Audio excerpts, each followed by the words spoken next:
Hə, Asiya, Avropa sözlərində eşitdim mən. İndi Asiya və Avropa deyənlər. Avropa deyən Fərid idi. Aynen, oradan tanışsı promo. Fərid, mən sənin səsindən tanıyıram. Benim tamamıyla düşmüyor. İndi yarısı düşür desem. Mən də Azərbaycan, əgər ki baxsaq, məsələn, qədim Yunan alimlərindən Ptolemeyin bölgüsünə görə Azərbaycanı götürürdü Avropa qitəsində. Amma biz əsl bölgəyə, Avropa coğrafiya cəmiyyətinin bölgüsünə baxsaq, Azərbaycan ümumiyyətlə Asiya qitəsinə düşmür. Çünki bölgüdə biz bilirik ki, Avropa ilə Asiyanı ayıranda Xəzərin şimalı, Kuma-Manut çökəkliyi Azov dənizi boyunca gedir və o hissələr ümumiyyətcə Azərbaycan ərazisinə daxil deyil, Rusiya ərazisinə daxildir. Yəni biz Azərbaycanı bütövlükdə Asiya qitəsi olaraq qəbul edirik. Yəni bu qəbul olunmuş bir qaydadır artıq. Sadəcə deyirlər ki, Azərbaycan Avropa ilə Asiya qitəsinin sərhəddində, yəni əlverişli geosiyasi mövqedə yerləşir. Bəli, bu doğru fikirdir. Amma qitə olaraq bütövlükdə aiddir Asiya qitəsinə. Səsim gəlir hər kəsə? Gəlmərmə. Bəli. Gəlin indi ilk növbədə Azərbaycanın necə formalaşıb ona baxaq. Ümumiyyətlə, Azərbaycan ərazisi Alp-Himalay geosinkronal qurşağına daxildir və ərazinin formalaşması üçün Şərqi Avropa ilə Ərəbistan tavasının toqquşma prosesi nəticəsində formalaşmışdır. Və Azərbaycan ərazisini tam olaraq deyə bilərik ki, Kaynozoyun sonunda tam olaraq Azərbaycan ərazisi formalaşmışdır. Əgər Alp-Himalay geosinkronal qurşağına daxildirsə, Azərbaycan ərazisi deyə bilərik ki, geosinkronal zonada yerləşir və seismik cəhətdən aktiv zonadır. Biz bunu özümüz də müşahidə edə bilərik. Hər il ən azı neçə dənə zəlzələ hiss edirsiniz? 2 dənə ya 3 dənə. Bir dəfə zəlzələ. Minimum bir dənə hər il hiss edə bilirik də biz zəlzələni. Minimum bir dənə hiss edə bilirik. Yəni bu Azərbaycanın həqiqətən sübut edir ki, seismik zonada yerləşir. Kimsə sual verirdi, eşitmədim. Biz geosinkronal ərazi ilə burada təxsis edilir. Bəli, biz həqiqətən geosinkronal zonada, yəni seismik ərazidə yerləşirik və buna görə də tez-tez zəlzələ hadisələrinə rast gəlirik və hiss edirik bunu. Və Azərbaycanın da bu zonada yerləşməsi burada tavaların toqquşma zonası olduğu üçündür. Gəldik indi Azərbaycanın sahəsinə. Azərbaycanın sahəsi, bunu hər kəs təbii ki, əzbər bilməlidir. 86,6 min kvadrat kilometrdir və paytaxtımız Bakı şəhəridir. Bakı şəhəri də Xəzər dənizi sahilində Abşeron yarımadasında yerləşir. Xəritəyə əsasən desək, Azərbaycan şimaldan cənuba 400 kilometr, şərqdən qərbə isə 500 kilometr məsafədə uzanır. Və Bakının koordinatlarını kim deyər mənə? Bakının koordinatlarını. Deyəmələm. 40 dərəcə şimal enliyində, 50 dərəcə şərq uzunluğunda. Bəli, 40 şimal enliyi, 50 şərq uzunluğunda. Bu Bakının koordinatlarıdır. Bilirik ki, amma Bakı sadəcə Azərbaycanın paytaxtıdır. Biz paytaxt olaraq Bakının koordinatlarını bilirik. Bütövlükdə Azərbaycanın koordinatlarına baxsaq, Azərbaycanın koordinatları 38-41 dərəcə şimal enlikləri və 44-50 dərəcə şərq uzunluqları arasında yerləşir. Yəni 86,6 min kvadrat kilometr bu enlik və uzunluqlar arasında bölürlər. Amma hesablamalarda biz daha çox istifadə edirik təbii ki, Bakının koordinatlarından 40 şimal enliyi, 50 şərq uzunluğundan. Gələk Azərbaycanın ucqar nöqtələrinə. Azərbaycanın ucqar nöqtələri şimalda kim deyər bura baxmasın amma? Şimalda mən deyim. De görüm Leyla. Buton. Qutondağın hündürlüyü nə qədər idi? Mən deyim onu. Kimsə dedi yerdən. Mən dedim müəllim. Nə qədər idi Nuray? 3648. Qutondağın hündürlüyü bəli 3648 metr idi. Bu şimalda ən ucqar nöqtəmiz hesab olunur. Cənubda ən ucqar nöqtə Astara çayıdır. İranla sərhəddə yerləşir. Şərqdə ən ucqar nöqtə deyim. Şahdili. Qərbdə ən ucqar nöqtə isə Candar göl, Naxçıvan ərazisində sədərəkdir.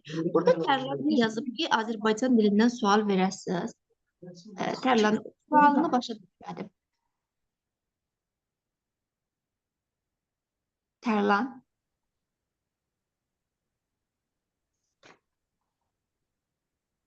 Azərbaycan dilindən sual-cavab olacaq. Yox, Azərbaycan dilindən olmayacaq. Hazırda coğrafiyadandır dərs. Azərbaycan dilindən sual-cavab Azərbaycan dili dərsi olanda olacaq. Azərbaycan dili istəyirdin? Müəllim istəyə görədir, yoxsa? Yox, bugün coğrafiyadan canlı dərsdir. Azərbaycan dilindən səhv eləmirəmsə dünən idi canlı dərs. Mən daha çox Azərbaycanın faydalı qazıntılarını əzbərləməkdə çətinlik çəkirəm. Azərbaycan faydalı qazıntılarını əzbərləməkdə çətinlik çəkirsən. Ona da baxarıq. Faydalı qazıntıları aslan yolla qısa və əzbərləyərik burada. Çalışarıq elə burada dərs boyunca da öyrənək. Oldu müəllim, çox sağ olun. Yaxşı. Ucqar nöqtələri bir də ümumiləşdirsək, dedik ki, şimalda ucqar nöqtə Rusiya ilə sərhəddə düşür. Cənubda İranla Astara çaydı, qərbdə Şahbaz idi. qərbdə, yox, qərbdə Naxçıvan ərazisində isə Sədərək, şərqdə isə neft daşları yerləşən Şah dili. Bu neft ərazisində yerləşir Şah dili, həmin zonalardır. Və ümumilikdə Azərbaycan quruda 5 ölkə ilə sərhəddir. Bu ölkələri kim sayar? Türkiyə, Mən Ermənistan, deyim, mən sayım. Rusiya, Ermənistan, Gürcüstan, Türkiyə, Ermənistan, Gürcüstan, Rusiya, Gürcüstan, Ermənistan, Türkiyə, İran. İran. Yaxşı, belə bir sual verim. Sizcə ən uzun sərhəd hansı ölkə iləndir? mən yox. Rusiya müəllim. Ermənistan. Bəli, ən uzun sərhəd Ermənistan idi. Ermənistan Respublikası iləndir. Ən qısa sərhədimiz Ən qısa da Gürcüstan. və Gürcüstan? Yox, Gürcüstan deyil ən qısa sərhədimiz. Rusiya müəllimə, Rusiya. Yox. İran. Bizim qardaş ölkəmiz Türkiyə. Türkiyə. ən Yox, qısa o Türkiyədə neçə dənə santimetr var idi? santimetr yox, 15 kilometr. Santimetr. Müəllim. Ay müəllim. Bəli. Mən bizim Türkiyəmiz dərsi nədir? Azərbaycanın relyefi. Ben uşaq çox olacaqdı, nə oldu? Deməli, Müəllim yola verdi.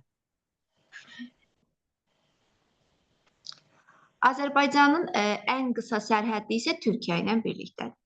Yaxşı, gəlin indi hər bir ölkə ilə sərhəd boyuna düşən coğrafi obyektləri, həmçinin rayonlarımızı öyrənək. Birincisi başlayaq Rusiya Federasiyasının sərhədimiz. Xəritədə də gördüyünüz kimi Rusiya Federasiya ilə sərhədimiz 391 kilometrdir. Və sərhəd boyu yerləşən coğrafi obyektlər, hər kəs sol tərəfdə olan xəritəyə fikir versin. Baş Qafqaz silsiləsi, Sudur silsiləsi və Samur çayı. Bunlar Rusiya ilə sərhəd boyu yerləşən coğrafi obyektlərimizdir. Həmçinin də Azərbaycanın ən hündür zirvəsi olan Bazardüzü zirvəsi də Rusiya ilə sərhəddə düşür. Yəni bir hissəsi Rusiya ərazisində düşür. 4466 metr. Bəli, Nuray, 4466 metrdir hündürlüyü. Bazardüzü zirvəsi də Rusiya ilə sərhəddə düşür. Rayon olaraq hansı rayona düşür? Kim deyər? Hansı rayonlarımıza düşür Bazardüzü? Mən deyim. Dəqiqə. Bazarda harda deyirdim?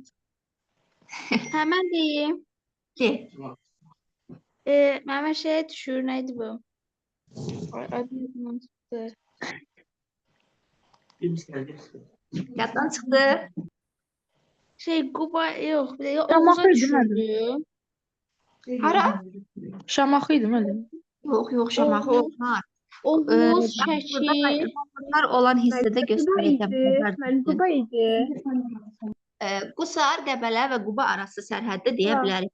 Bazardüzü o hissələrə düşür. Daha çox isə Qusardan Qəbələ rayonlarının ərazisinə düşür. Aha. Yaxşı. Dedik, fiziki coğrafi vilayətlər, rayonlar, ərazilər baxımından Baş Qafqaz silsiləsi, Samur çayı və Sudur silsiləsidir.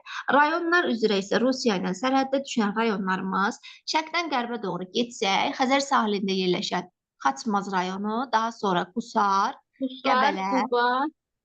Yox, Quba Rusiya ilə sərhəddə düşmür. Qusar, Qəbələ, Oğuz, Şəki, Qax, Zaqatala və Balakən rayonları. Bunlar Rusiya ilə sərhəddə düşən inzibati rayonlarımızdır. Gəldik Gürcüstan Respublikası ilə sərhədimiz. Gürcüstan Respublikası ilə sərhədimiz şimal-qərbdən yerləşir. Və sərhəd xəttinin uzunluğu 471 kilometrdir. Yəni Rusiyadan çoxdur Gürcüstanla olan sərhədimiz. Gürcüstanla olan sərhəddə deməli, gəlir Balakən zonasında Mazımçay, Daha sonra Qanıq çayı, siz bu Qanıq çayını İrançı. tarixdən də eşidirsiniz. Gürcüstan ərazisində onu Alazan da adlandırırlar. Qanıq çayı. Ceyrançı. Daha sonra bəli, Ceyran Qabırı çayı, Ceyran çöl, Candar göl və Qarayaz. Necə? Kür çayda. Yox, Kür çayı sərhəddə düşmür. Kür çayı tranzit çay sayılır, Gürcüstan ərazisindən keçir. Amma Gürcüstanla Azərbaycan sərhəddi boyu axmadığı üçün sərhəd çay hesab olunmur. Bildim mən. Gürcüstanla sərhəddə düşən rayonlara baxsaq, Balakən, Zaqatala, Qax, Samux, Tovuz, Ağstafa və Qazax rayonlarıdır. Burada fikir versək, 3 dənə rayonun adını biz həmçinin də Rusiya ilə sərhəddə də saymışdıq. Hansı rayonlar idi? Balakən, Zaqatala, Qax. Bəli, deməli Zaqatala, Qax. Bəli, həm Rusiya, həm də Gürcüstanla sərhəddə düşən rayonlarımızdır. Gəlirik 3-cü sərhəd qonşumuz, ən kiçik sərhəddə malik olan Türkiyə Respublikası. Sərhəd xətti cəmi 15 kilometrdir. Bu da Naxçıvan ərazisində Sədərək rayonundan keçir və Araz çayı əsas keçid məntəqəsi hesab olunur.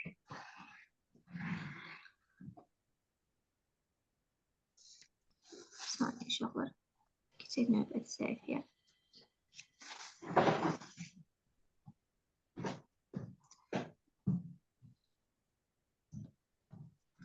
Türkiyə ilə sərhəddi Araz çayı hesab elədik Naxçıvan ərazisində. Və gəlirik ən uzun sərhədimiz hansı ölkə idi? Ermənistan. Bəli, uzun sərhədimiz Ermənistan idi. Ermənistanla sərhəddə düşən ərazilərimizə baxaq. 1007 kilometrdir, onu qeyd edeyim. Murğuz silsiləsi, Zəngilan, Qubadlı. Şahdağ silsiləsidir, rayonlarımız Zəngilan, Qubadlı, düz deyirsən. Kərqi Göyçə silsiləsi, Zəngəzur, Dərələyəz silsilələri. Zəngəzurla Dərələyəz silsiləsi harda yerləşir? Zəngəzurla Bəli, harda yerləşirdi Zəngəzurla Naxçıvanda. Bəli, Naxçıvanda yerləşirdi Zəngəzur və Dərələyəz silsiləsi. Və daha sonra gəlir Qarabağ vulkanik yaylası. Qarabağ vulkanik yaylasının bir hissəsi Ermənistan ərazisində. Yəni Ermənistanda da vulkanik yayla yerləşir. Bu Ermənistanla sərhəddə düşən fiziki coğrafi ərazilərdir. Rayonlara baxsaq, rayonlarımız daha çoxdur. Qərbdən elə cənuba doğru gəlsək, Ağstafa, Qazax, Tovuz, Gədəbəy, Daşkəsən, Kəlbəcər, Laçın, Qubadlı, Zəngilan. Qubadlı, Zəngilan. Bunlar bütövlükdə Ermənistanla sərhəddə düşür. Naxçıvan bölgəsində isə təkcə Naxçıvan şəhərinə çıxmaq şərti ilə yerdə qalan rayonların hamısı Ermənistanla sərhəddə düşür. Ordubad, Şərur, Qıvraq, Kəngərli, Sədərək, bunların hamısı Ermənistan sərhəddə düşən rayonlarımızdır. Gəlin indi buradan seçək görək. Həm Gürcüstan, həm də Ermənistanla sərhəddə düşən rayonlarımız hansılar oldu? Qazax, Tovuz, Şəmkir yox ki. Bir də, bunlar oldu. Necə dediniz, mən direkt sual verirəm. Gürcüstan, həm də Ermənistanla sərhəddə düşən rayonlar hansılar oldu? Qazaxla Tovuz. Tovuz, Gədəbəy. Tovuz, Gədəbəy. Gədəbəy Gürcüstanla sərhəddə düşür. Xeyr, məmə düşmür. Sadəcə Qazaxla Tovuz olur da. Qazax, Tovuz. Bəli, 3 dənə rayondur. Qazax, Ağstafa və Tovuz. Bunlar həm Gürcüstan, həm də Ermənistanla sərhəddə düşən inzibati rayonlarımızdır. Gəlir 5-ci, ən sonuncu sərhəd olduğumuz ölkə cənubdan İran İslam Respublikası ilədir. Sərhəd xəttinin uzunluğu 765 kilometrdir. İranla bizim sərhədimiz daha çox Araz çayı üzərindən keçir. Ona görə Araz çayı birlikdə Şimali və Cənubi Azərbaycanı bölən əsas çaydır. Araz çayından sonra gəlir bu hissədə Muğan düzü, daha sonra Bulqar çay və Talış dağları, həmçinin də Astara çay. Bunlar İranla sərhəddə düşən fiziki coğrafi relyef vahidləridir. İranla sərhəddə düşən rayonlara baxsaq, cənubdan gələk, qərbə doğru. Astara, Lirik, bəli, Yardımlı, Cəlilabad, Beyləqan, Füzuli, Cəbrayıl, Zəngilan və keçirik Naxçıvan ərazisindən də Naxçıvan ərazisinə. Yeganə olaraq Şahbuzu çıxırıq, çünki Şahbuz İranla sərhəddə düşür. Bax da mənim düşür. Necə? Babək düşür. Bəli, düşür. Bir dənə orada Şahbuzu çıxırıq. Şahbuzdan başqa yerdə qalan Naxçıvan ərazisindəki rayonların hamısı İranla sərhəddə düşür. Buradan indi həm İran, həm də Ermənistanla sərhəddə düşən rayonlar hansılar olacaq? Mən Naxçıvanda olanlar, Qıbraq, Şərur, Qıbraq, Ordubad. Bəli, bir Naxçıvanda olanlar düzdür, düz saydınız. Bir də gəlirik əsas Azərbaycan ərazisində yerləşən hansı rayonumuz? Həm İran, həm də Ermənistan. Zəngilan. Bəli, Zəngilan rayonu həm İran, həm də Zəngilan. Ermənistan sərhəddə düşür. Yaxşı, bir dənə sualım olacaq sizlərə. Həm İran, həm Ermənistan, həm də Türkiyə ilə sərhəddə düşən rayon hansıdır? Naxçıvan. Naxçıvan. Yox, Naxçıvan Muxtar Respublika olaraq götürülürdü. Onun daxilində rayonlar var. O rayonlardan biridir ki, həm Ermənistan, həm Türkiyə, həm də İranla sərhəddə düşür. Şahbuz. Zəngilan desin. Zəngilan. Şahbuz. Gəlin baxın Türkiyə ilə sərhəddə baxın. Görün hansı rayondur? Şahbuz. Heydərabad. Bəli, ora hansı rayondur? Heydərabad hansı rayonun mərkəzi idi? Sədərək. Sədərək, bəli. Sədərək rayonu. Sədərək rayonu Azərbaycanın yeganə rayondur ki, 3 dənə ölkə ilə sərhəddə düşür. Həm Türkiyə, həm İran, həm də Ermənistanla. Ərazi baxımından kiçik bir rayondur, amma 3 ölkə ilə sərhəddi vardır. Quruda olan ölkələrlə sərhədlərimizi bildik. Bura qədər kimdəsə problem var? Yox. Onda gələk şərqdə hansı ərazi ilə sərhəddə yerləşirik? Şərqdə təbii ki, dünyanın ən böyük gölü olan Xəzər dənizi ilə sərhəddik və biz Azərbaycan Xəzər dənizinin qərbində yerləşir. Amma bizim Azərbaycanın şərqində də Xəzər dənizi yerləşir. Sərhəd xətti 825 kilometr ölçülür. Və Xəzər təkcə Azərbaycana məxsus olan bir göl deyil. Onun sahillərində 5 dənə ölkə var. Azərbaycan Xəzərin qərbindədir. Xəzərin şimal hissəsində Rusiyadır. Şimali şərqində Qazaxıstandır. Şərqdə Türkmənistan, cənubda isə İran sərhəddə düşür. Xəzər desəniz ki, ən çox sərhəd xətti hansı ölkəyə məxsusdur müəllim? Ən çox sərhəd xətti Xəzərin Qazaxıstana məxsusdur. Ən çox Qazaxıstan. Ən az sərhəd xətti isə İrana məxsusdur. Xəzərdə bir sıra adalar vardır ki, bu məşhur adalardan Azərbaycana daxil olan, siz adını tez-tez eşitdiyiniz Pirallahıdır, Çilov adasıdır, Xərəzirə, Zəngəzirə, bunlar Azərbaycana məxsus olan Xəzərdə yerləşən adalar sayı hesab olunur. Bəli.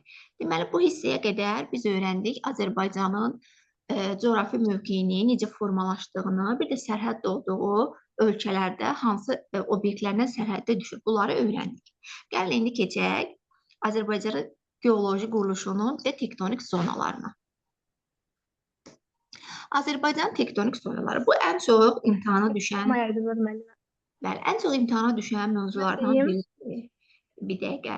Ən çox imtahana düşən mövzulardan biridir. Uşaqların da ən çox yadda saxlamağa çətinlik çəkdiyi mövzulardan biridir bu Azərbaycan tektonik zonaları.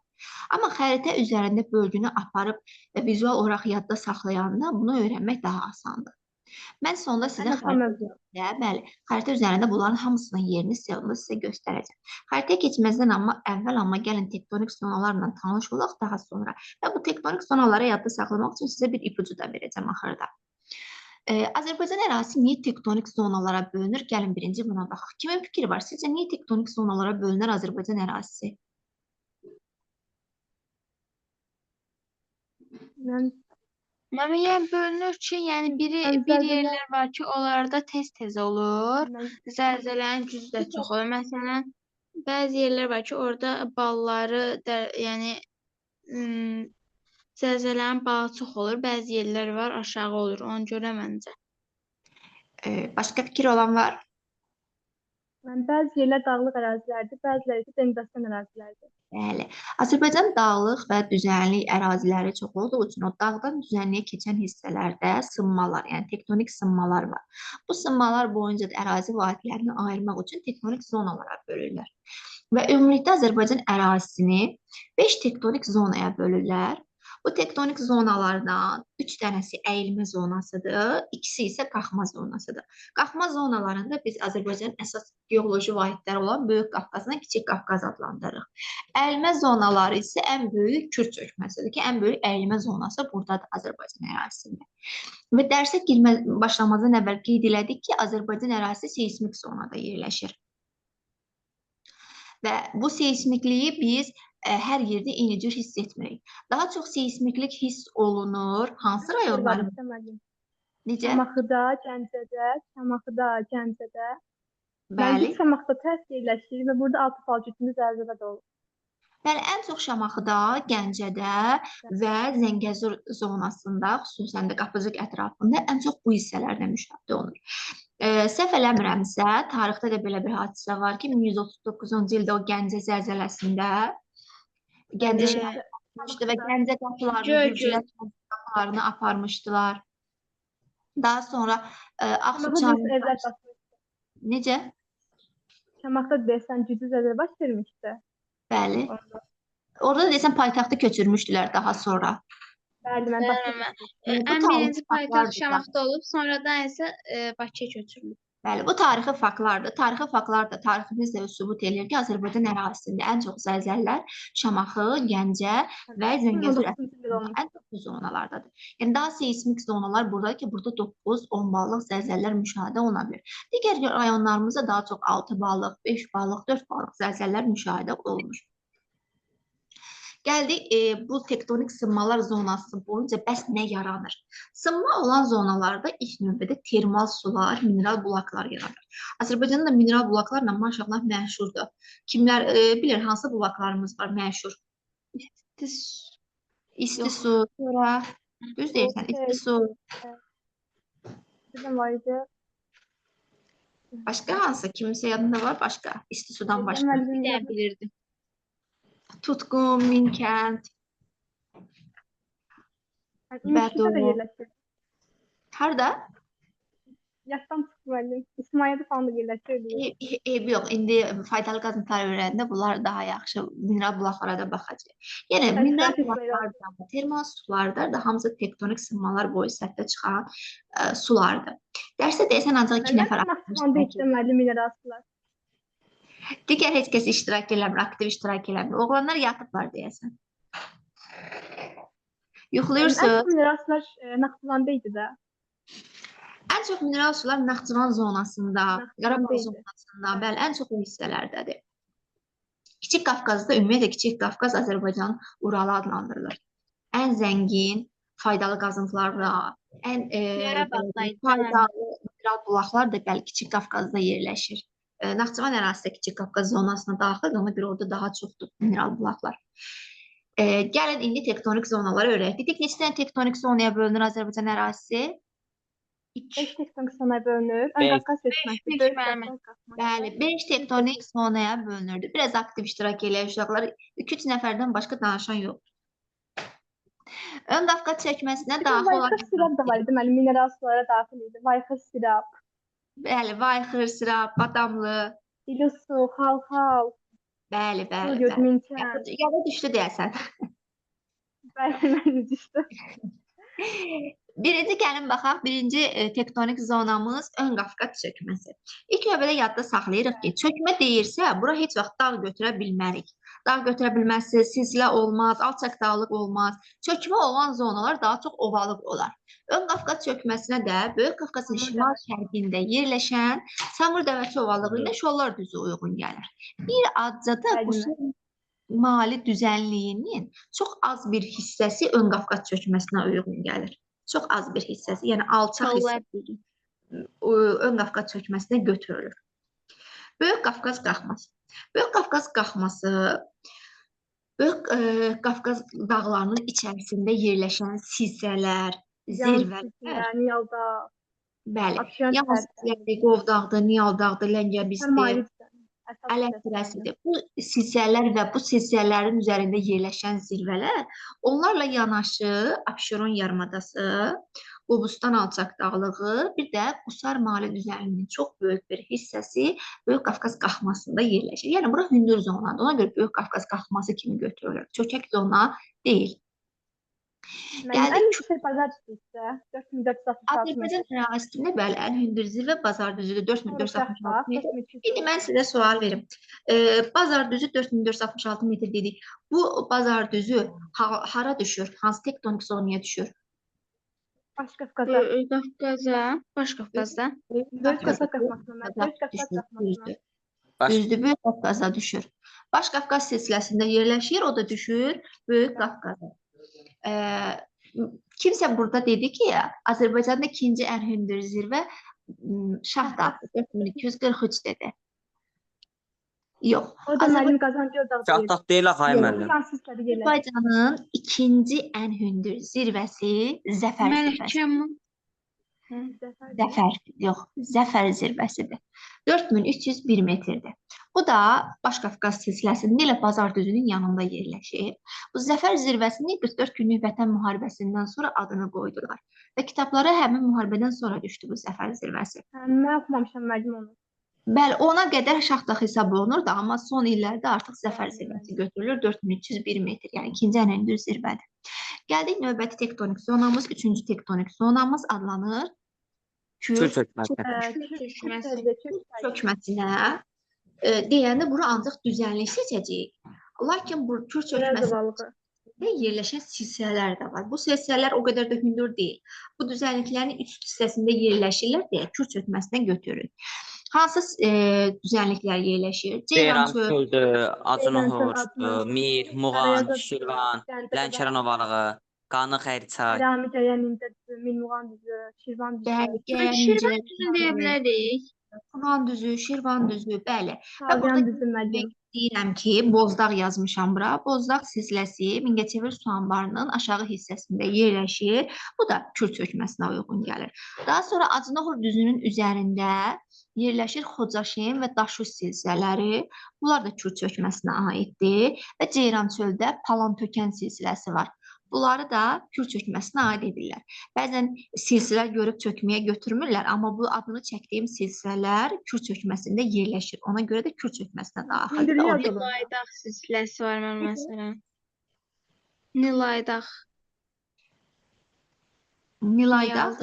Niyaldağ Böyük Qafqazdadır, yox, Böyük Qafqaz qalxmasındadır. Kürdə olanlar Bozdağdır, Xocaşendir, Daşüzdür, Şirvandır.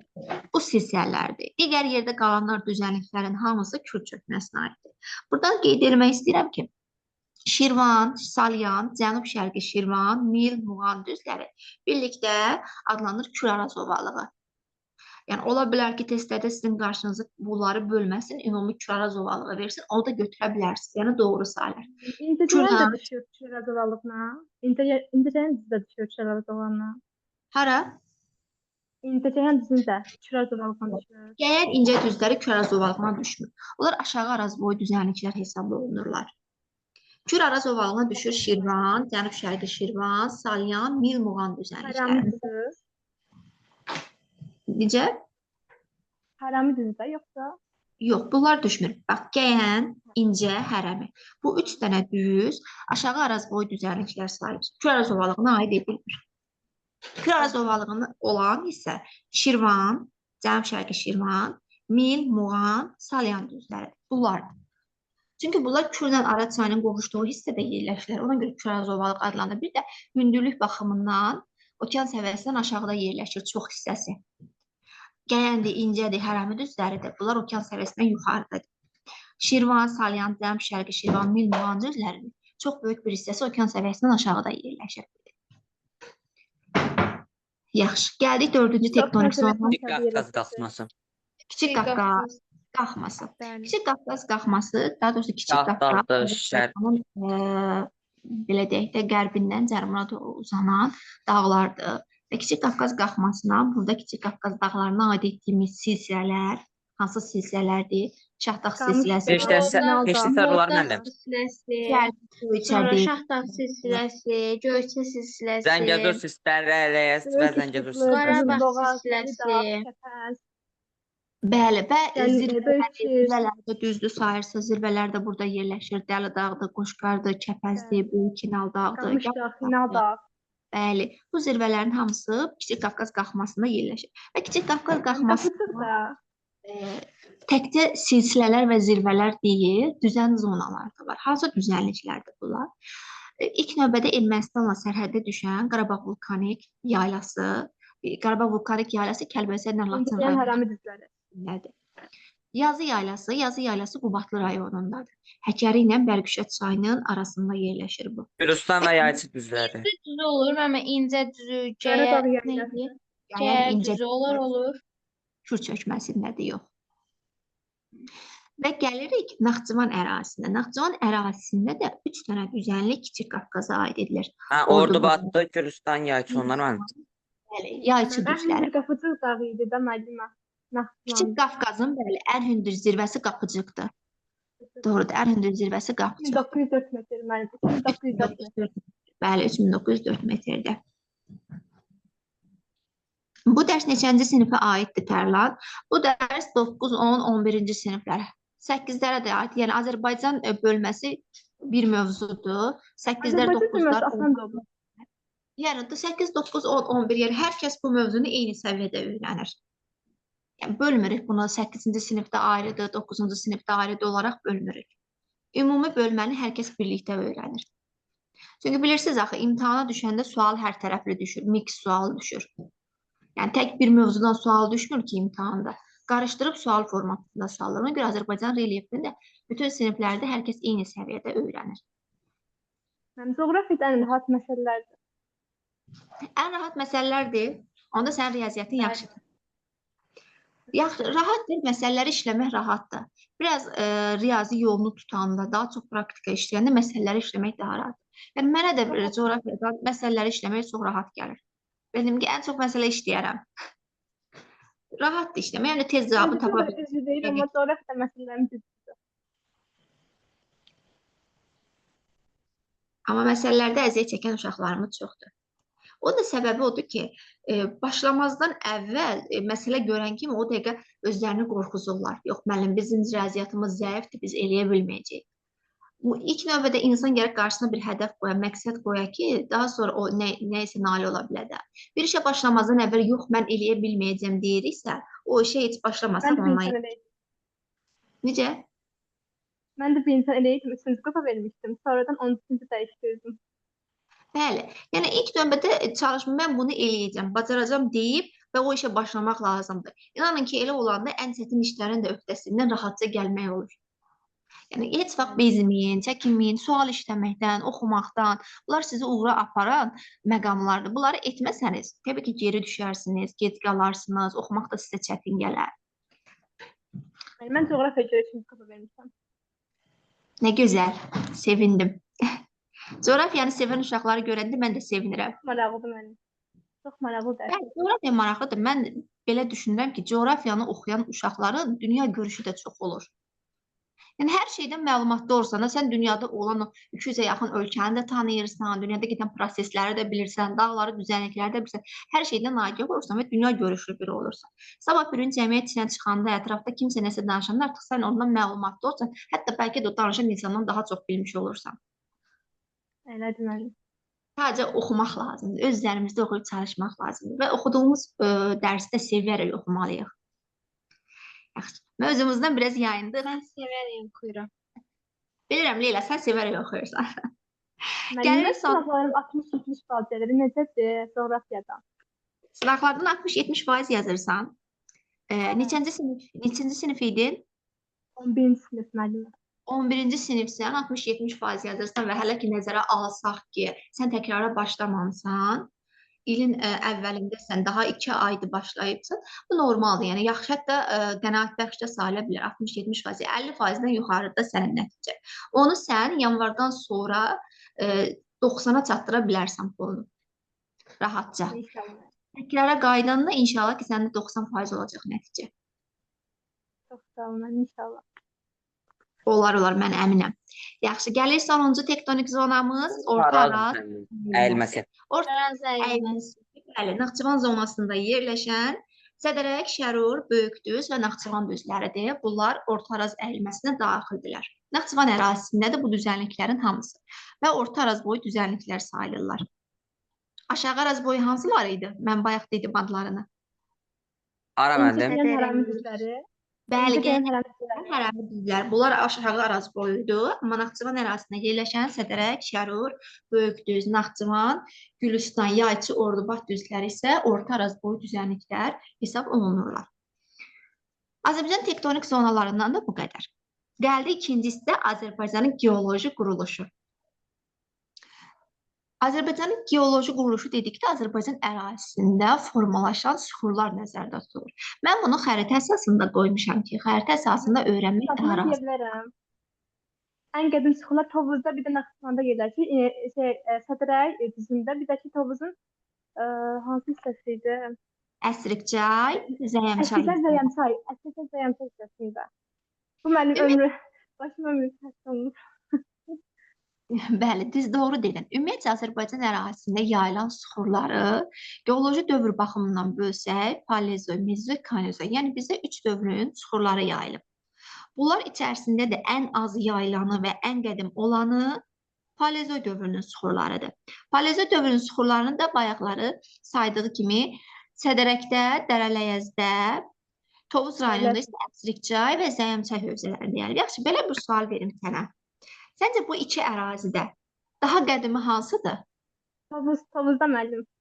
Ən qədimi, ikisindən də ən qədimi seçsək, Tovuz rayonunun Əsrikçay, Zəyəmçay hövzələri daha qədimdir. Daha sonra isə Sədərək zonası gəlir. Sonra ən qədim olan Paleozoy oldu. Gəldi ikinci qədimlik yaşına görə Mezozoy dövrünün süxurları. Mənə Mezozoy dövrünün, daha doğrusu Mezozoy erasının dövrlərini kim sayar? Sayım Mən müəllim. sayım. Mən sayım. Qoy Sayım Fərid sayır. müəllim. Fəridin də səsini eşidək. Yuxuluyur orada Fərid.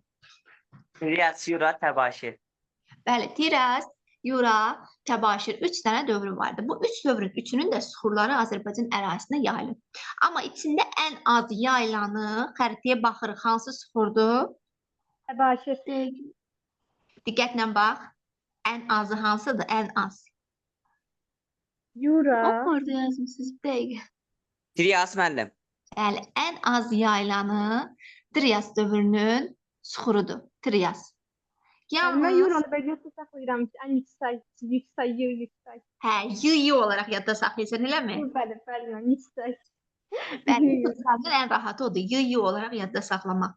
Mezozoy erasının ən az yayılmış süxuru Trias dövrünün süxurlarıdır Azərbaycan ərazisində. Yalnız Naxçıvan ərazisində Dərələyəzdə yayılıb. Baxın, qeyd elədim burada da Naxçıvan ərazisində Dərələyəz zonasında. Ancaq oradadır Trias dövrünün süxurları. Gəldik Yura ilə Təbaşir dövrünün süxurları. Yura dövrünün süxurları Azərbaycanın yüksək dağlıq ərazilərində. Təbaşir dövrünün süxurları isə alçaq dağlıq zonalardadır. Yəni, Böyük və Kiçik Qafqazın yüksək dağlığında Yura dövrü, baxın, Böyük və Kiçik Qafqazın yüksək dağlığı deyirəm, yüksək dağlıq da Y ilə başlayır, Yura dövrü də Y ilə başlayır. Y olaraq yadda saxlamaq olur. Yerdə qalan alçaq dağlıq zonalar isə Təbaşir dövrünün süxurları yayılmışdı. Və onu unutmuruq ki, Mezozoy dövrünün süxurları deyəndə gedib düzən ərazi axtarmayın. Dağlıq zonu axtarın. Çünki bunlar qədim süxurlardır. Azərbaycanda da düzəndən dağa getdikcə süxurların yaşı artır. Mezozoy dövrünün süxurları deyəndə qədim dağlıq ərazilərə baxırıq. Yüksək dağlıqda Yura dövrü, alçaq dağlıqda isə Təbaşir dövrünün süxurlarını götürürük. Və gəlirik Azərbaycanda ən çox yayılmış süxur Kaynozoy dövrünün süxurlarıdır. Ən çox yayılmış budur. Kaynozoyun hansı dövrləri var idi? Sayım müəllim. Mən deyim Sayın müəllim. müəllim. Mən sayım. Yaxşı, kimin sayın? Neogen, Mən dördüncü dövr deyəcəm, Paleogen. dövrü. Paleogen, Neogen, dördüncü dövr Antropogen. Bəli, Paleogen, Neogen, 4-cü dövr və yaxud da bunun digər bir adı ilə Antropogen. Antropogen deyilir. Dövrü süxurları Azərbaycanda yayılmışdır. Bunlar içərisində baxsaq, Paleogen dövrünün süxurlarına birinci baxaq. Paleogen dövrünün süxurları ən çox fikir verirsiniz Talış zonasında. Bir də Naxçıvan rayonunun ərazisində ən çox bu zonalarda yayılıb. Sizdə də testlərdə elə ən çox bu zonalar düşür. Neçə dəfə də mən müşahidə eləmişəm, imtahanda, sınaqlarda ağ xəritəni qoyub, kontur xəritəni. Rəqəmlər yazır və məsələn deyir ki, Paleogen dövrünün süxurlarını seçin. Ən çox da Talışla Naxçıvan ərazisindən qoyur. Talış dağlarında, bir də Naxçıvan ərazisində Paleogen dövrünün süxurları daha çox yayılmışdır. Bununla yetinmir, təbii ki, Böyük və Kiçik Qafqazın da dağətəyi zonalarında Paleogen dövrünün süxurlarına rast gəlinir. Daha sonra gəlir Neogen dövrünün süxurları. Neogen dövrünün süxurları daha çox Ceyran çöldə, Acı Nohurda, bir də Qobustan-Abşeron ərazisində yayılmışdır. Ceyran çöl, Acı Nohur, Qobustan-Abşeron ərazisində Neogen dövrünün süxurları daha çox yayılmışdır. Və sonuncu, dördüncü dövr süxurları, bunun digər adı nə idi? Antropogen. Bəli, Antropogen. Sonuncu, dördüncü dövr süxurları, Antropogen dövrünün süxurları Qazax, Ərsay, Gəncə, çox Qazax. Azərbaycan ərazisində, bəli, ən çox yayılmış süxurdur. Yəni, bütün düzən ərazilərimizdə demək olar ki, dördüncü dövr süxurları yayılmışdır. Düzənliklərimizi sayın. Gəncə, Qazaxanlar desin. Məncə, Min Qazax, düzən, Şirvan, Hə, Qarabağ, Araz boyu düzənliklər, Lənkəran, Küravaş. Qarabağ. Hərəmi, Qaraz, İncə, Lənkəran, Cəyən. Cəyəndir, İncədir, Hərəmidir, Qarabağdır. Qarabağ vulkanik yayləsi. deyə bilərik ki, Kür çökməsində dördüncü dövr süxurları ən çox yayılmışdır. Bəli, deyə bilərik. Kür çökməsində daxil olan zonalarda ən çox dördüncü dövr süxurları, yəni Antropogen dövrünün süxurları yayılmışdır. Bu da Azərbaycan ərazisinin geoloji quruluşu. Bu qədər uşaqlar. Süxurlar, neçə eranın süxuru yayılmışdır? Cəmi 3 eranın süxuru var.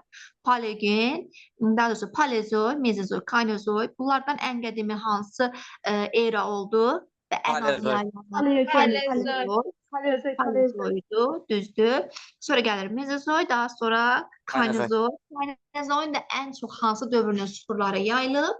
Dördüncü dövr, yəni Antropogen. Antropogen. Yura, kiçik və böyük kafasının yüksək dağlığında. Bu O Mezozoyun Mezozoy deməli. süxurlarıdır, bəli, Mezozoyun. Kaynozoyun da ən çox yayılmış süxuru dördüncü dövr. Antropogen dövrü süxurları da ən çox. Azərbaycan geoloji quruluşundan da bu qədər. Yəni çətin bir şey yoxdur. Sadəcə çoxlu oxuyub təkrar eləmək lazımdır ki, adlar yadda qalsın və yerlər. Xəritə ilə öyrənmək daha rahat.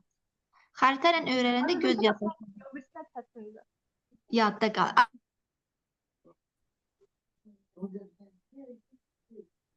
Yaxşı, gəlirik. Növbəti görək hansı hissəmiz gəlir bizdə? Hə, Azərbaycanın relyefi. Azərbaycan relyefi deyəndə əslində bayaqdan saydığımız o obyektlərin hamısı Azərbaycanın relyefi sayılır. Mən bunu xəritə üzərində izahım vermək istəyirəm. Bir də Azərbaycan xəritəsini açım burada. Bir saniyə. Hə. Baxın, Azərbaycan xəritəsi. Sizə atlaslarda da yanınızda atlas varsa səhifəni deyə bilərəm. Səhifəmizdən baxa bilərsiniz öz yanınızda ya da ekrandan da baxa bilərsiniz. Azərbaycanın relyefi deyəndə əsas relyef vahidlərimiz bizim Böyük Qafqaz dağları, Kiçik Qafqaz dağları idi. Gəlin ilk növbədə Böyük Qafqazla Kiçik Qafqaz dağlarının fərqli xüsusiyyətlərinə, bir də oxşar xüsusiyyətlərinə baxaq. Böyük Qafqaz dağları xəritədən də görürük. Hansı hissədə yerləşir? Azərbaycanın hansı hissəsində yerləşir? Abşeron yanında. Şimal hissələrdə. Azərbaycanın şimal və Şimal. Böyük Qafqaz dağlarıdır. Onu qeyd edelim ki, Böyük Qafqaz dağları uzunluğu 1500 kilometrdən artıqdır və o Azərbaycan ərazisində Tinovrosto zirvəsindən başlayır. Təkcə Azərbaycan ərazisində yerləşmir Böyük Qafqaz dağları. Rusiya, Gürcüstan ərazisində yerləşir. 374 metr müəllim, Tinovrosto zirvəsi. Bəli, Tinovrosto zirvəsindən başlayır, Azərbaycan ərazisinə daxil olur və gəlir Abşeron ərazisindən də keçərək Xəzərin alt hissəsi ilə Türkmənistan sahillərində Böyük Qafqaz dağları yoxa çıxır artıq. 400 metr. Bəli, Böyük Qafqaz dağları müxtəlif silsilələrdən ibarətdir. Bu silsilələr içərisində Azərbaycan daxilində ən böyüyü hesab olunur Baş Qafqaz. Baş Qafqaz silsiləsi. Bəli, ən böyük Baş Qafqaz silsiləsidir. Və Baş Qafqaz silsiləsindən sonra var yan silsilə. Baxın bu hissədə. Daha sonra Rusiyanın sərhəddə Sudur silsiləsi var idi.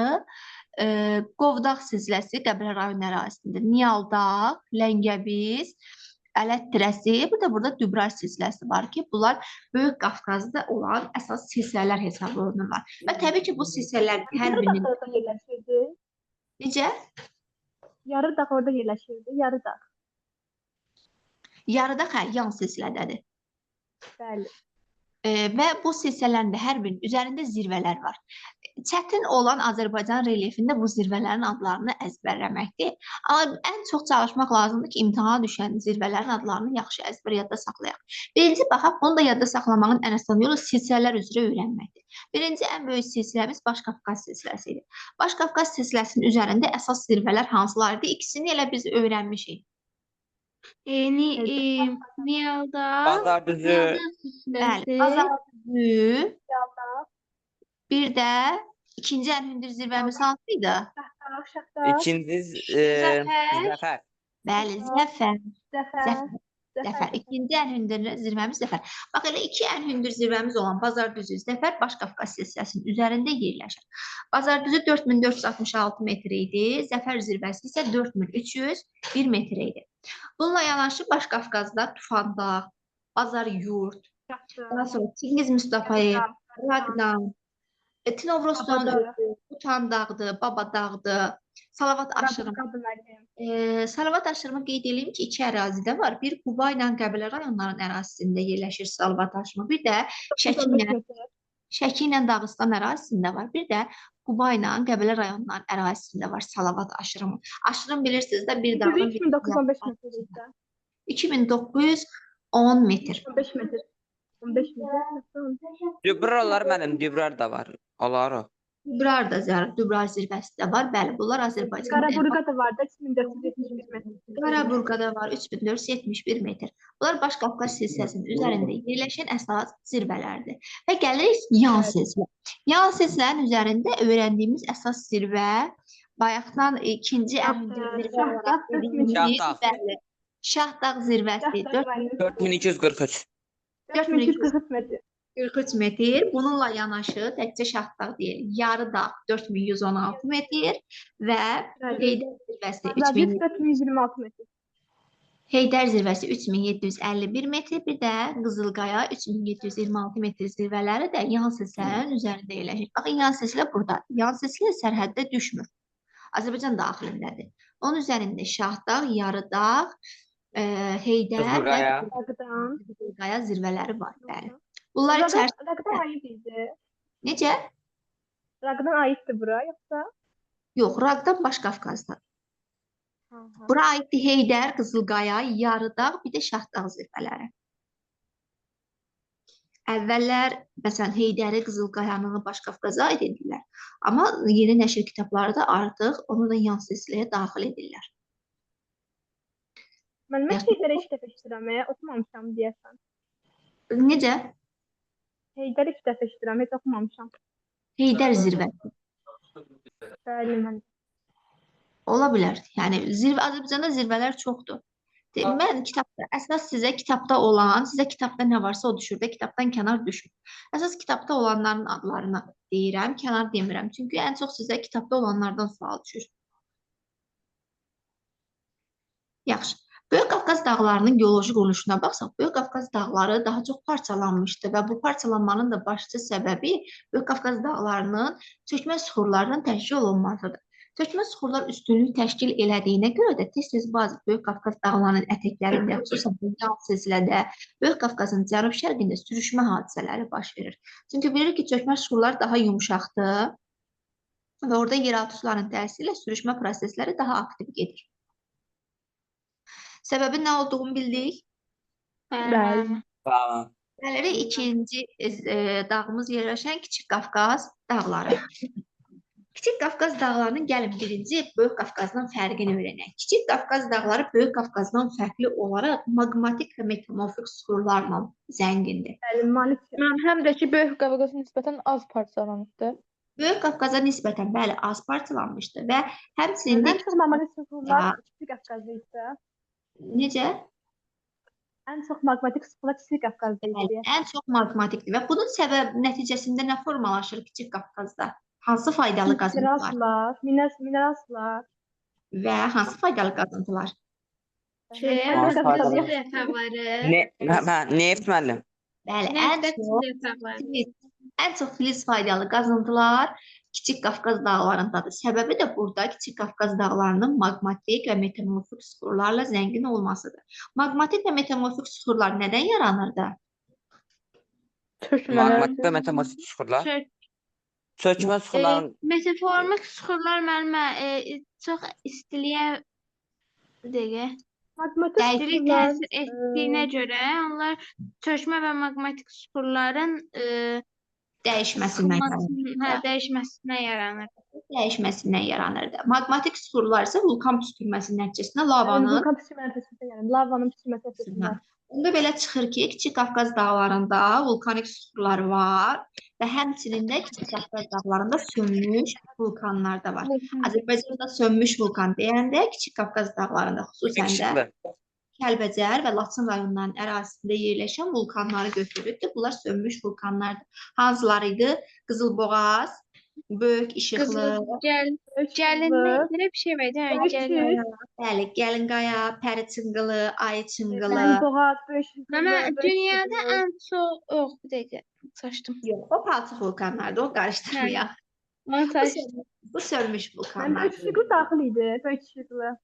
Böyük İşıqlı, bəli, Böyük Boğaz, Gəlinqaya, Pəriçınqılı, Ayçınqılı, Axar-Baxar, bunlar vulkanik yayladır. Xüsusən Qarabağ vulkanik yaylasında yerləşən sönmüş vulkanlardır. Ona görə də Kəlbəcərdir, Laçın rayonlarıdır, filiz faydalı qazıntılar xüsusən də qızılla daha çox zəngin olan rayonlarımızdır. Mən həmişə sınavda faydalı qaz səhv yazıram. Necə düzəldim? Faydalı Faydalı qaz. qazıntıları həmişə səhv yazılır. Faydalı qazıntıları səhv yazdığım nədir? İşarə ilə mi səhv yazırsa, sonra yerlərini Yəni yadlasın. işarə ilə, işarə ilə. İşarə ilə İşarə yadlasın. ilə həm əzbərdə. Həm işarə ilə. Onun ən yaxşı yolu faydalı qazıntıları qruplaşdıraraq öyrənməkdir. Birinci yanarları öyrənirsən, sonra filizi daha sonra Hiç öyrənim əzbərləyirəm, heç bir yaddan çıxır. hamısını birlikdə öyrənsən, qarışdırasan. Çünki o həm işarə, həm də yerlə birlikdə yadda saxlamaq. Bir də məsələn, qruplaşdırmaq lazımdır, bölgə aparmaq lazımdır. Kəlbəcər Laçın deyəndə sən gedib Kəlbəcərdə Laçında neft axtararsan, Kəlbəcər xeyr mən. Yox, müəllim. yox Mən olmaz. Göylərə kaç yayılmışdı? Kəlbəcər Laçında. Göylərə kaç yayılmışdı deyəsən. Faydalı qazıntılar. Daha çox burada filiz faydalı qazanır. Məsələn, səndən yanar Bəli. soruşsan, qeyri-filiz Qarmik soruşsan, deyiləm. Kəlbəcər Laçına baxmazsan, gedərsən daha çox düzən ərazilərə baxarsan. Amma filiz desə, məsələn, qızıl desə, xromit desə, civə desə, hərkən Kəlbəcər Laçında ilk növbədə onu axtar. Çünki bunlar Yanar ən çox deyən, Yadımda qalır. yəni. Necə? müəllim, yanar deyəndə təkcə Böyük Qafqaza tərəf baxmaq lazımdır indi. Yanar deyəndə yox, təkcə Böyük Qafqaza yox. Böyük Qafqazda ümumiyyətcə yanar mənşəli faydalı qazıntılardan yanar şist var. Yanar deyəndə neft qaz Azərbaycanda ən çox Xəzər sahilində, Xəzərin şelfində, Abşeron yarımadasında, bir də Küraraz ovalığına baxmaq lazımdır. Şərq tərəfindən daha çox. Şeydə Daha yəni çox- Muğan düzü, Cənub-Şərqi Şirvan düzləri. Ən çox Abşeron yarımadası və Xəzərin şelfinə.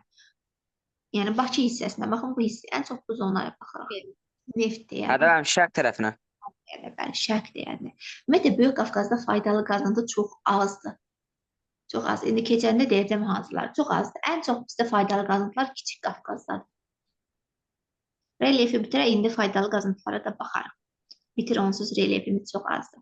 Kiçik Qafqaz dağlarının ən hündür zirvəsini hansı zirvə idi? Kimsə bayaq demişdi birinci. Böyük yox. Yox. Ən böyük zirvəsi müəllim. Bəli, Kiçik Qafqaz dağlarının ən hündür zirvəsi Murovdağ müəllim, Murovdağ. yox, Murovdağ. Qapıcıq. Zəngəzur silsiləsində Qapıcıq. Qapıcıq zirvəsidir. 3904 olan müəllimə. 1904 metr. 4-dür. O da Zəngəzur silsiləsində yerləşir. Zəngəzur silsiləsi Naxçıvanla Ermənistan sərhədində. Digər onun davamı isə Dərələyəz silsiləsidir. Dərələyəz silsiləsinin də ən hündür zirvəsi Kükü dağdır, 3120 metr. Yeməklə də yadda 1900 metr. saxlayırıq Kükü dağ. Şahdağ silsiləsi var. Baxın, Şahdağ silsiləsi, daha sonra Şərqi Göyçə silsiləsi. Şahdağ silsiləsinin ən hündür zirvəsi Qoca dağdır, 3318. 3216. Yox, 16 deyil, değil mi? 3318 metr. Şahdağ silsiləsinin ən hündür zirvəsi. Şərqi Göyçə silsiləsinin ən hündür zirvəsi isə Kəti dağdır, 3399. Yəni 3399 kimi də yadda saxlaya bilərsiniz. 3399 metrdir. Şərqi Göyçə silsiləsində həmçinin Zod aşırımı var. Zod aşırımı bu 44 günlük Vətən müharibəsindən sonra adı artıq kitablara salınmağa başladı. Zod aşırımının da hündürlüyü 2365 metrdir. Kəlbəcər rayonunun ərazisinə düşür, Şərqi Göyçə silsiləsindədir. Bunlar Ermənistanla sərhəddə düşür. Və Azərbaycan daxilində isə Murovdağ silsiləsi var.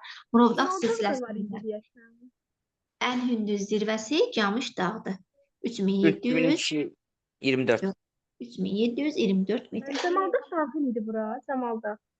Ee, yox, Cəmalda Naxçıvan ərazisi. Zamalda Qapçıq dağının yuxarısındaydı da mənim. Ərazisindədir, Zəngəzur tərəfdə. Zəngəzur silsiləsindədir. Orada 3204 metr.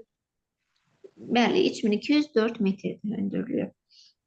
Yaxşı, Murovdağ silsiləsində Camış dağla yanaşı Böyük Hinaldağ da var. Qoşqar silsiləsi də, zirvəsi də var, Kəpəz zirvəsi də var. Həmçinin ilə adı ilə bağlı olan 3361 metrdə Qoşqar zirvəsi. bəli, Kəpəz də 3066-dır.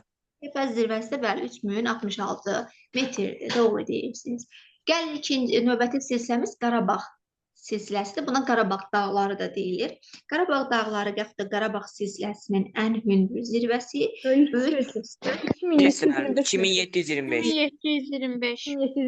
Şuşa şəhəri, Şuşa bu Kirs dağlarının ətəklərində yerləşir. Yəni Şuşanın hündürlüyü 1300 metrdən çoxdur. Sonra Qarabağ vulkanik yaylası, bu da Kiçik Qafqaza daxildir. Qarabağ vulkanik yaylasının Dəli da dağ, Böyük Şıqlı, Qızılboğaz, Gəlinkaya. sönmüş Böyük vulkan Şıqlıdır 3000 ən hündürü Dəli dağ 3616 metr, Böyük Şıqlı 3550 metr, 3550. Qızılboğaz 3581 metr, Gəlinkaya 3335 metr. Ay, İstanbul, aferin. Sonra deyirsən ki, müəllim çətinlik çəkdim. Harada çəkdi? Əzbər hamısı saydı. Azərbaycanda çətin çəkmirəm. Xarici dövlətlər falan öyrənirsən, onlar da çətin. Sən ən çətin mövzuda ən asan bilirsən. Ən çətin mövzu mənə maraqlıdır ki, sənə nə çətin gəlir. Ən çətin mövzunu bilirsən. Və gəlirik Azərbaycanın ən hündürlük baxımından, ən az hündürlüyə malik olan dağ olan Talış dağları. Talış dağları özü 3 silsilə əsasən bölünür. Talış, Peştəsər və Brovar silsiləsi. Bunlar içərisində də ən hündür zirvəsi Gömürgöydür, 2493 metr. Digərsə Qız Yurdudur, 2433 metr. İkisi də Talış dağları silsiləsində yerləşir. Yardımlı və Lerik rayonlarının ərazisinə uyğun gəlir. Dağları öyrəndik Azərbaycan ərazisində. Tez xəritədə düzənliklərin də yerinə baxaq. Ondan da sonra keçək Azərbaycanın faydalı qazıntılarına. Yaxşı, birinci şimal-şərqdən başlayaq. Şimal-şərqdə düzənliklərimiz. Sırayla ardıcıl gedək. Samur Dəvəçi ovalığı. Samur Dəvəçi ovalığının şimal hissəsində baxın burada Şollar düz yerləşir. Adını amma xəritədə qeyd etməyiblər. Şollar düzü. Daha sonra Qusar Mali düzənliyi. Elə bil ki, Qusar Mali düzənliyi ilə Şollar düzünün ara hissəsində, daha doğrusu Samur Dəvəçi ovalığının ara hissəsində Şollar düzüdür. Samur Dəvəçi ovalığının aşağı hissəsində Yaşma düzü. Qobustan alçaq dağlığı baxın bu hissədir. Qobustan alçaq dağlığı. Burada Abşeron yarımadasıdır. Sonra gəlirik Qanıq Əyriçay.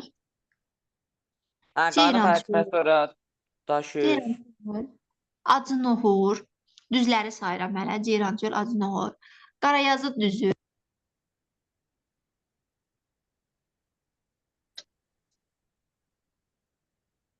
Amma səsiz getdi. Mən səsiniz gəlmir.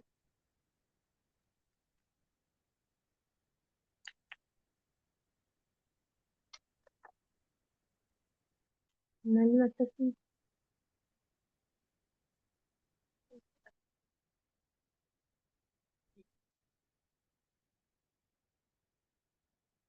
Gəlir səsim sizə. Bəli, gəlir. bəli. Mənim gəlir. Hə, arada internet Hə, zəif olduğunu deyir. Yenidən paylaşım edeyim, qaldığımız yerdən davam eləyək. Aldım mən. Hamımız internetin qurbanıyıq.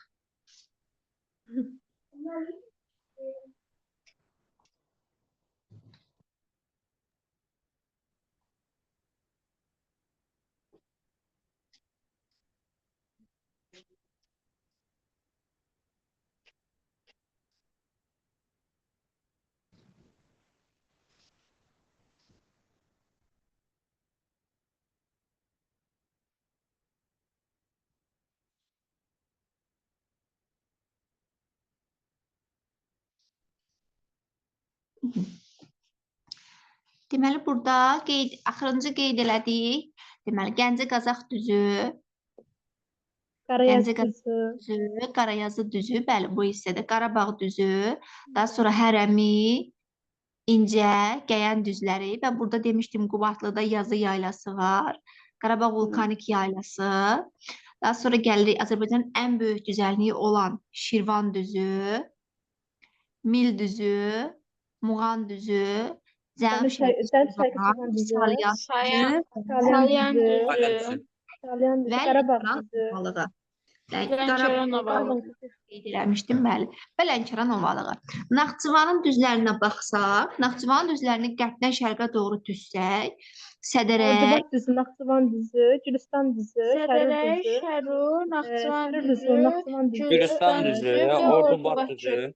Ordubad düzü. biriniz Aslında Ordubad düzü mənim. düz, biriniz şərqdən düzdür. Hər bir tərəfdən Məndən- düzdür.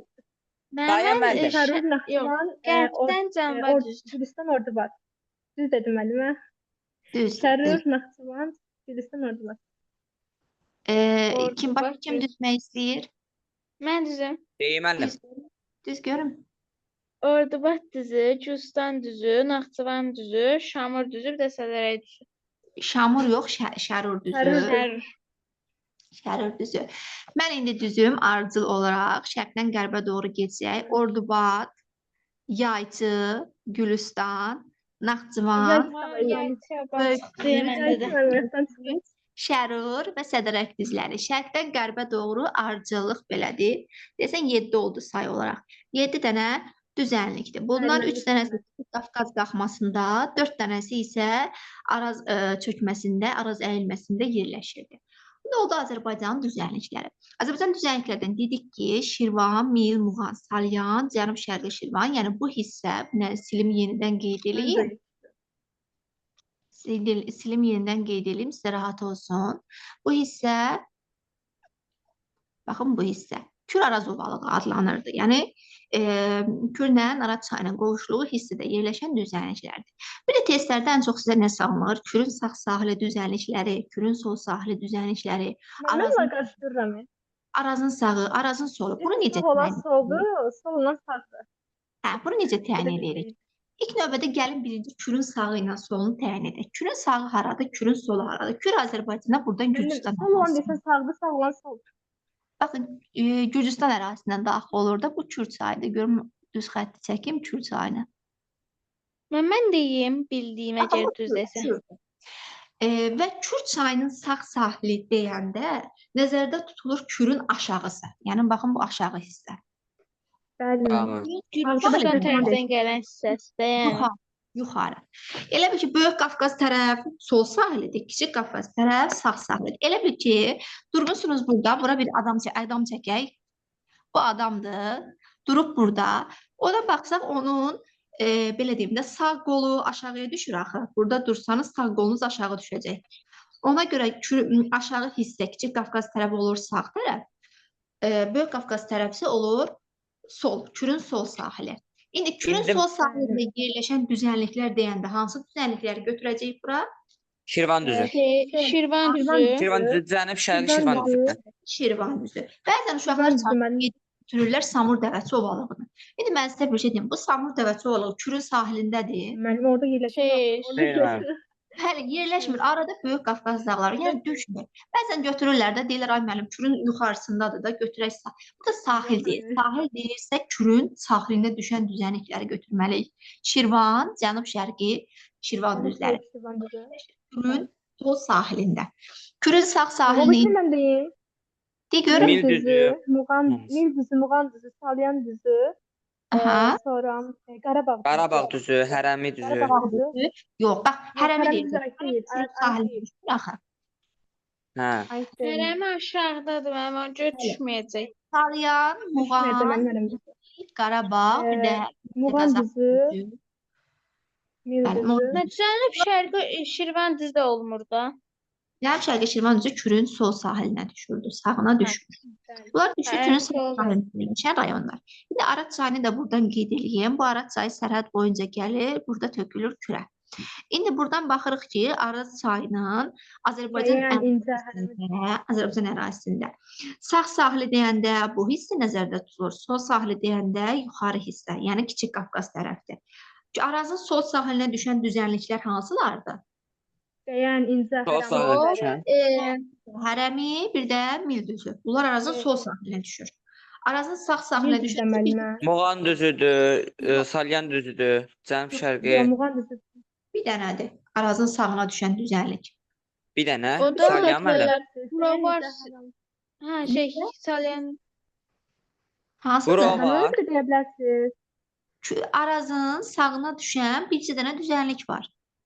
Bəli. Hansı düzənlikdir? Qəyan düzü. Lənkəran. Bir dənə arazı mən yenidən qeyd edeyim burada. Baxın bu Tamam. araz gəldi belə töküldü. Arazın yuxarı hissəsi sol idi, aşağı hissəsi sağ idi. Sağına düşən bircə dənə düzənlik var. O da hansıdır? Muğan. Muğan Əm, düzü. Yox. Muğan. Mən Muğan düzü. Bəli, Arazın sağına düşən Muğandır. Onda belə qruplaşdırsaq, həm Arazın, həm də Kürün sağına düşən düzənlik hansıdır? Muğan. Min. Muğan. Mi. Muğan düzü müəllim. Muğan Muğan. həm Arazın, həm də Kürün sağına düşür. Arazın soluna, Kürün sağına düşən isə Mil Mil. düzü. Mil düzü. Elə bil ki, Araz çayı Millə Muğan düzünün arasından keçir. Yəni onda aşağı tərəf oldu sol tərəf, yuxarı tərəf oldu sağ tərəf. Bəli, Arazın. aşağısı oldu, yuxarı tərəf oldu, sol tərəf, aşağısı oldu, sağ tərəf. Bu Arazında. Kürdə isə yuxarı tərəf oldu, sol, aşağı tərəf oldu, sağ tərəf. Bildim mən. Aşağısı sağdır. Sən hansı rayondansan? Şamaxıda. Şamaxıdansansa Şamaxı yuxarıdadır. Yadında saxla ki, Şamaxı tərəf soldur. Bəli. Şamaxı tərəf soldur. Sol deyəndə Şamaxı adı yadında qalsın. Mənim yadımda qaldı. Azərbaycan relyef vahidlərindən də, yəni endogen relyef vahidlərindən də bu qədər Bəli, uşaqlar. mən 2019-da burada bir zəlzələ olmuşdu. Şamaxıda Bəli, müəllim. 6 fevralda olmuşdu müəllim. 6 bal gücündə. olar 6 bal gücündə. Azərbaycanda 5-6 bal gücündə olan zəlzələləri düzdür hiss edirik, amma dağıntısı o qədər də çox olmur. Bu hipocentr dərində yerləşir deyə dağıntı o qədər çox olmur, amma hiss edə bilirik, kifayət qədər hiss edirik. Türkiyədə Yaydığı ərazi Ben bir de bir keçən il hiss Mən eləmişdim. dağıntı Ben olmuşdu burada kənddə müəllimə. hiss eləmişdim. Sonra Bir baxın, saat çox hiss olmur da. eləmişdim. Məsələn, Türkiyədə 6,4 bal gücündə oldu, şəhər yerlə yeksən olmuşdu. O müəllim Ay, sətə bildim. yaxın yerdə olub da ona görə. Səhəri gülmədim müəllim o gecə. Bayırda Necə? qalmışdı. Bayırda qalmışdınız. Bəli. Mən Həyət kənddə onda bir dəfə zəlzələ olmuşdu. zamanı Onda da təhlükə hiss olmur. eləmişdim. Həyət evlərində zəlzələ zamanı çox da təhlükə olmur. Qorxulusu bina evləridir. Ay müəllim, bina uzuya gedir, bir dənə dayanacaq var. Bir də Şamaxıda sürüşmə hadisələri də tez-tez baş verir, çökək zonadır. Ona görə o zəlzələ olanda orada torpaq daha tez sürüşür. O hissədə daha çox dağıntı olur. Dərində, hipocentr dərində olsa belə müəllim. Yəni Hipocentr zəlzələ dərin. yox, o zəlzələnin dağıntısının çox olmağı hipocentrin təbii ki, dərinliyindən asılıdır. İndi biz bilmirəm Şamaxıda olan zəlzələnin dərinliyi nə qədər idi. Neçənci il dedin Şamaxıda olmuşdu?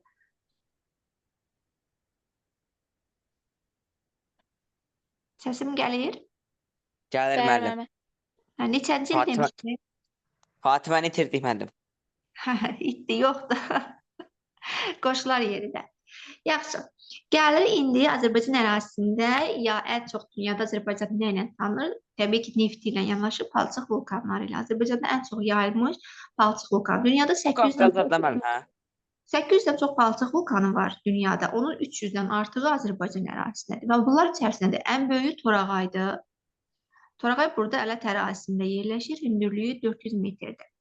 Palçıq vulkanı Azərbaycanda, Böyük Qafqazda, bir də Kürdə yerləşir, Kür çökməsində.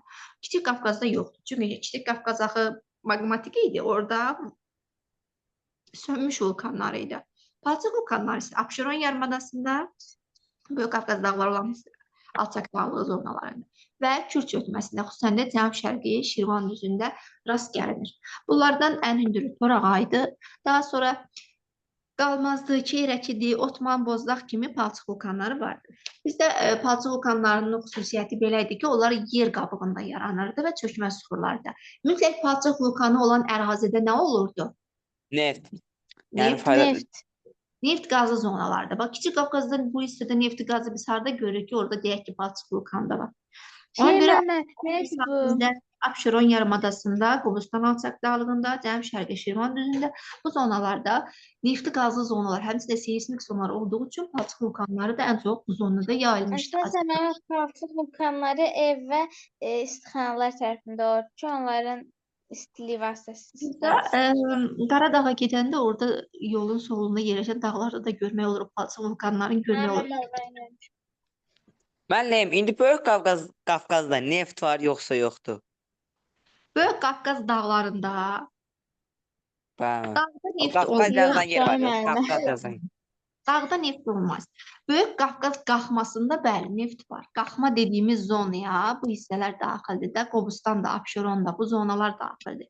Qobustanda, Abşeronda neft ehtiyatları var. Amma dağın özünü deyirsənsə, axı biz öyrənmişik, yanarlarda neft dağda olmaz, daha çox düzən ərazilərdə olur. Dağda neft Mən deyil. incəldim. Hansı dərs keçirdiniz? Biz hələ qalmışıq burada. Səndən soruşduq ki, Şamaxıda Zəlzələ neçənci ildə Hə, olmuş? mən getdim, indi gəldim. Hələ qalmışıq Böyük Qafqaz dağlarında. Fərid soruşurdu ki, müəllim, Böyük Qafqaz dağlarında neft var. Böyük Qafqaz dağda ümumiyyətlə neft olmaz. Yox, müəllim, yoxdur, net yoxdur. Amma Böyük Abşeron Qafqaz Qobustanda var. Böyük Abşeron Qafqaz Qobustanda var. qalxması desə, qalxma zonası desə, onda götürərik bəli. Çünki Qobustan, Abşeron, Böyük Qafqaz qalxmasına daxildir və orada neft ehtiyatları var. Başa düşdüm mən. Palçıq vulkanlarından da bu qədər. Ən çox qeyd elədim, yenidən qayıtdı Fatimə. Ən çox deməli yerləşirdi Abşeronda. Azərbaycan yeganə dövlət idi ki, orada palçıq vulkanları çox idi. Bəli, yeganə dövlətdir ki, orada dünyada olan 300 palçıq vulkandan 300-ü Azərbaycanda yerləşir. Yaxşı, Azərbaycan relyefindən görək başqa nə qaldı burada PDF-imizdə? Yadımızdan çıxar, unutduğumuz başqa nə qalıb? Hə, eksogen mənşəli relyef formaları. Bunu mən sizə rahat olsun deyə cədvəl formasına salmışam, eksogen relyef formalarını. Eksogen relyef formaları bilir ki, xarici qüvvələrin təsiri ilə yaranırdı. Azərbaycanda da eksogen relyef formalarından Xəzər sahilində yerləşdiyi üçün abraziyan, yəni dalğaların yaratdığı, quraq ərazilərdə arid dendasyon, gətirmə konusları, bir də zirvələrdə buzlaqların, yəni eksarasiya relyef formaları üstünlük təşkil edir. Dalğaları yaratdığı relyef formaları, yəni abraziya ən çox Xəzər sahili düzənliklərimizdə müşahidə olunur. Lənkəran, Salyan, Cənub-Şərqi Şirvan, Abşeron, Yaşma, Samur Dəvəsi şollar düzlərindədir. Arid dendasyon relyef formaları isə quraq ərazilərdə formalaşır. 3 dənə yerdir. Bunun da ən çox testlərə həmişə bu 3 yer salınır. Abşeron, Qobustan, Acınoğur, Ceyrançöl və Naxçıvan. Bu 3 dənə zona arid dendasyon, yəni quraq ərazi olduğu üçün arid dendasyon relyef formaları buradadır Azərbaycanda. Gətirmə konusu nədir? İlk növbədə bunu deyim. Gətirmə konusu çaylar dağdan düzənə çıxarkən özləri ilə gətirdikləri suxurları çöktürməsi nəticəsində yaranır. Bu da bir növ belə düzənliklər seçirik ki, dağla düzənin arasında yerləşdir. Qanıq əyri çaydır, Şirvan düzüdür, Gəncə Qazaqdır. Hətta biz bura Lənkəranın özünü, Qarabağ düzünü də aid edə bilərik ki, burada gətirmə konusuları daha çox yayılmışdır. Eksarasiya buzlağın yaratdığı relyef formalarıdır. Bu da təbii ki, hündür zirvələrdə, Baş Qafqaz silsiləsində, xüsusən də Bazar düzündə, Şahdağda, bir də Zəngəzur silsiləsində yerləşən Qapıcıq zirvəsində eksarasiya buzlaq relyef formaları daha geniş yayılmışdır. Kars prosesləri Azərbaycanda yeraltı suların təsiri ilə baş verir və Azərbaycanda Kars prosesi nəticəsində yaranmış ən böyük mağara Azıq mağarasıdır. Bunu hər kəs bilir, məşhur mağaradır. Hansı rayonda yerləşir Azıq mağarası? Mənim Kəlbət. iki dənə yerdə deyirdilər. Nəsə mən orada tarixdə tam başa düşməmişdim. Bir Füzulidə deyildilər deyəsən. Füzuli ilə Xocavəndin sərhədi desən elə yazılır tarixdə. Hə, mən elə yazdım. Amma Azıq mağarası yerləşir Xocavənd rayonunun ərazisindədir. Xüsusən də Xocavəndin Azıqla Salakətin rayonlarının arasında yerləşir. Bu mağara Azərbaycanın ən böyük mağarasıdır. Kars prosesi nəticəsində yaranmışdır. Relyefin mütləq hündürlüyünə bu sxemə də baxaq. Relyefimizin mütləq hündürlüyü. Azərbaycan ərazisində 0 metrə qədər olan zonalar 18%-dir. Yəni, burada mənfi olan hissələr də nəzərdə tutulur. Xəzər sahili zonalar okean səviyyəsindən nisbətən aşağıda yerləşir, yəni mənfidirlər. 0 metrə qədər olan hissələrdir. 0-200 metrə qədər olan zonalar 24%-dir. 200-1000 metr aralığı 31%-dir və 1000 metrdən hündür olan zonalar isə 27%-dir. Yəni, ən çox bizim ərazimiz 200 ilə 1000 metr arasında yerləşir. Hündürlük baxımından, mütləq hündürlük baxımından. Relyefimizdən bu qədər. Bura qədər kimə qaranlıq qalan, kiməsə maraqlı gələn sual var? Hansısa bir hissə. Gətirmə konusları çay eroziyasındaydı. Bəli, gətirmə konusları çay eroziyası deməyək, çayın yaradıcı fəaliyyətidir, yəni akkumulasiyadır. Eroziya dağılmadır, gətirmə konusu yaradıcı prosesdir, toplanma nəticəsində yaranır. Yəni çay akkumulasiya, eroziyası deyil. Bəli. 1000 metrdən çox olan yerlər, yəni o dağlıq olan yerlərdir də. Dağlıq olan yerlərdir, bəli, hündür zonalar, dağlıq olan yerlərimizdir. Bəs indi 31% olan yerlər düzənlik tərəfləridir. 31%, yəni 200 ilə 1000 metrə qədər olan hissələrdir. Burada Nə düzən də düzənlik var, deyil, nə də dağlıq. alçaq dağlıq hissələr də var, orta dağlıq zonalar da var. 200 ilə 1000 metr arasında olan hissələr. Tək deyə bilmərik ki, yox, sırf düzənliklər bu qədərdir. Biz bilirik ki, 200 metrə qədər olan hissələr də düzənlik sayılır, 500 metrə qədər olan hissələr də düzənlik sayılır. Sən yüksəkliklər, yaylalar. Hündürlük Hansı baxımından mövzudan danışırıq? hansı mövzudan danışırıq? Mütləq hündürlük. Azərbaycan ərazisi mütləq hündürlüklərinin faizə nisbət bölgüsü. Bu cədvəldən danışırıq, diaqramdan. Aha. Bu relyefimizdən görə nə qaldı relyefimizdə? Bir şey qalmadı. Hamısından demək olar danışdıq. Müəllim, Bəli. mən bu PDF-i biz mi qrupa atmışsınız yoxsa? Tabii müəllimə. Atmışam. Atmısınız müəllim. Hə, göndərmişəm. Elə dedim, birdən yadımdan çıxar göndərmərəm. Göndərmişəm bu PDF sizə. Deməli, Azərbaycanın relyefindən bu qədər. Sizə başqa maraqlı gələn mövzu varsa, həmin mövzu ətrafında gələn həftə canlı yenidən dərs təşkil edim. Hansı mövzunu istəyirsiniz? Fikirləşin görə hansı mövzunu istəyirsiniz? Gələn həftə həmin mövzu üzərində yenidən canlı dərsimiz olsun. Mən məncə belə necə deyim, sual-cavab kimi bir şey deyim. Sual-cavab kimi olsun. Hə. Yaxşı, sual-cavab kimi hansı mövzu olsun? Materiklərdən. Hər kəsin ortaq bir fikir, hər kəs fikrini bildirsin. Sual-cavab kimi hansı Məncə də materiklərdən olsun. Mən tamamilə literatur bölməsini desəm. Tamamilə literatur bölməsi. Fatimə, sən hansı mövzudan istəyərsən? Yoxdur deyəsən Fatimə yenə.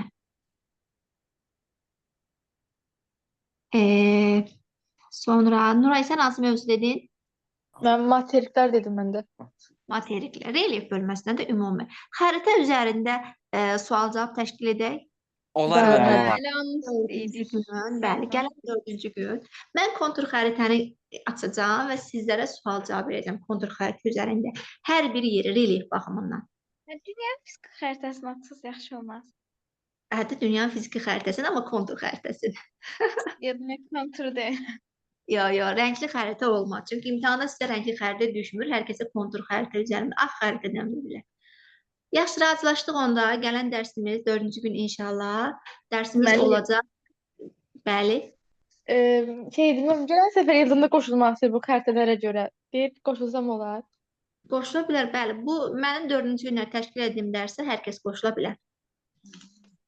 Olsun. Hər kəs qoşula bilər. Yəni, bu açıqdır, hər kəs açıq, pulsuz dərsdir. Hər kəs qoşula bilər. Razılaşdıq onda gələn 4-cü gün Azərbaycana deyirəm. Azərbaycan da daxil olar, Azərbaycan da soruşaram. Amma bütövlükdə dünyanın relyef vahidlərini, dağlar, düzənliklər, materiklər üzrə sual-cavab əsasında keçəcəyik. Mənim indi Gəldim müəllim, Azərbaycanın fiziki xəritəsində soruşasınız. müəllim. yoxsa? Gəldim Fatimə. Bəli, uşaqlar müəllim, biraz qaçırdım, üzrlü sayın. İşim var. Uşaqlar qərarlaşdırdıq ki, gələn 4-cü gün olan dərsimiz xəritə üzərində olsun və mən sizi sual-cavab edeyim xəritədən. Oldu müəllim. Gələn 4-cü günə artıq dərsimiz var. Siz nə istəsəniz, mən də onunla razıyam. Yaxşı, bugünlük bu qədər. İnşallah məqsəd 120 üstü blokda. 120 üstü coğrafiyada. İnşallah. Bugünlük bu qədər. Başqa bir sualı olan varsa buyursun. Yo, mənim çox sağ olun. Hər şey ətraflı danışdıq. Siz də çox sağ olun dinlədiyiniz üçün. Mənə də xoş oldu. Ümid edirəm ki, dərslərimiz davamlı olar hər birinizlə. Müəllim, Burada düzünü desəm, burada coğrafiya müəllimi çox az tapılır. Demək tapılmır da. Yəni yaxşı coğrafiya müəllimi yoxdur. Elə mən də narahat idim ki, necə edəcəm falan. Çox sağ olun müəllim, Allah razı olsun. Şad oldum Fatimə. İnşallah yolun açıq olsun, uğurların davamlı olsun, yaxşı nəticədə əldə Çox sağ edəyəsən. olun müəllim. Yaxşı. Başqa sual yoxdursa, gecəniz xeyrə qalsın. Gecəniz xeyrə qalsın müəllimə. Sağ olun. Sağ olun.